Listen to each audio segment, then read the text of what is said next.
Perkenalkan, nama saya Yunike Dewi Lestari. Saya mengajar di Pendidikan Agama Kristen di SD Negeri Parang 1, Kecamatan Parang, Kabupaten Magetan, Provinsi Jawa Timur. Di sini saya sebagai PPG Daljab IAKN Tarutung. Sebelum kita mulai pembelajaran kita, marilah kita berdoa terlebih dahulu. Bapa kami yang di surga, saat ini kami mengucap syukur di mana kami boleh ada, itu semua karena anugerah-Mu. Mari Roh Kudus Engkau bekerja dalam pembelajaran ini, sehingga kami yang mendengarkan, setiap anak-anak-Mu boleh mendapatkan berkat yang daripada Engkau. Terima kasih Tuhan, haleluya, amin. Adapun tujuan pembelajaran kita saat ini, yaitu yang pertama, siswa dapat memahami kembali kisah Naaman yang disembuhkan Tuhan, yang terambil dalam kitab 2 Raja-Raja 5 ayat 1-15. Yang kedua, siswa dapat memahami berbagai bentuk pemeliharaan Allah. Dan yang ketiga, siswa dapat menunjukkan sikap yang rendah hati, taat, dan percaya kepada Allah dalam kehidupan sehari-hari. Dan yang keempat, siswa dapat membuat karya sebagai wujud syukur atas pemeliharaan Allah. Kita akan belajar bersama-sama bagaimana pemeliharaan Allah terhadap kehidupan manusia.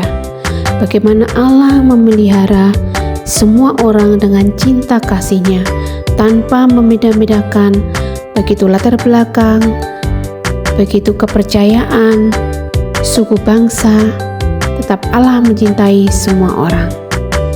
Nah, kata memelihara sendiri memiliki arti merawat, menolong, melindungi, bahkan menyelamatkan. Pertanyaannya, mengapa kita membutuhkan pemeliharaan Allah? Karena Allah sanggup menjamin setiap kehidupan kita. Dia sanggup menolong, menyelamatkan kita dalam menghadapi kesulitan dan bahaya. Kita akan baca secara bersama-sama dalam kitab 2 Raja-Raja 5 ayat yang ke-15. Kemudian kembalilah ia dengan seluruh pasukannya kepada abdi Allah itu. Setelah sampai, tampillah ia ke depan Elisa dan berkata, "Sekarang aku tahu bahwa di seluruh bumi tidak ada Allah kecuali di Israel. Karena itu, terimalah kiranya suatu pemberian dari hamba-Mu ini." Nah, setelah kita baca, siapa tahu tokoh siapakah yang dimaksud dalam ayat tersebut? Ya, betul. Dia adalah Naaman. Kita akan belajar tentang kisah dari Naaman dan bukti pemeliharaan Allah terhadap Naaman. Naaman adalah panglima tentara Raja Aram yang sangat hebat. Tetapi sayang, ia menderita suatu penyakit, yaitu penyakit kusta. Penyakit yang sangat mengerikan. Bahkan tidak ada yang dapat menyembuhkan.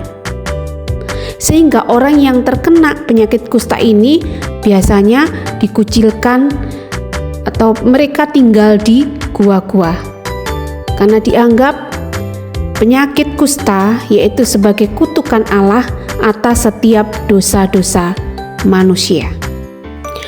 Pelayan istri Naaman, seorang perempuan yang berasal dari Israel, mengatakan dan menyarankan kepadanya, "Jika Tuan pergi mendatangi nabi yang di Samaria, penyakit Tuan akan disembuhkan."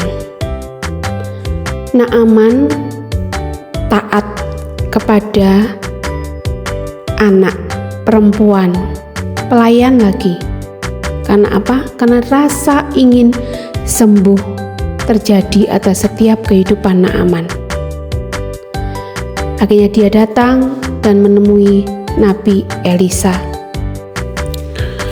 Setelah minta izin kepada Raja Aram, akhirnya Naaman benar-benar pergi menemui Nabi Elisa. Naaman pergi ke Samaria. Setelah ia membawa surat jalan dan membawa hadiah yang sangat banyak, berupa 6.000 shikal emas, 10 talenta perak, 10 potong pakaian. Nah, sesampainya di rumah Nabi Elisa, ia diterima oleh Gehazi. Siapa Gehazi? Ya, Gehazi adalah orang suruhan Nabi Elisa. Dan Gehazi menyampaikan pesan Nabi Elisa agar Naaman mandi di sungai Yordan. Kata Gehazi, "Pergilah, mandi 7 kali dalam sungai Yordan, maka tubuhmu akan pulih kembali, sehingga engkau menjadi bersih." Mendengar hal ini, apakah Naaman senang? Tidak. Naaman sangat marah, tidak mau mandi. Karena apa? Karena sungai Yordan itu sangat kotor. Namun setelah dibujuk oleh para pegawainya, akhirnya ia menurutinya. Dan seketika itu, pada yang ketujuh, maka Naaman menjadi sembuh. Bahkan tubuhnya pulih seperti tubuh seorang anak.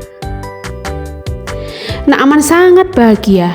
Ia dan pasukannya kembali kepada Nabi Elisa dan berkata, "Sekarang aku tahu bahwa di seluruh bumi tidak ada Allah kecuali di Israel."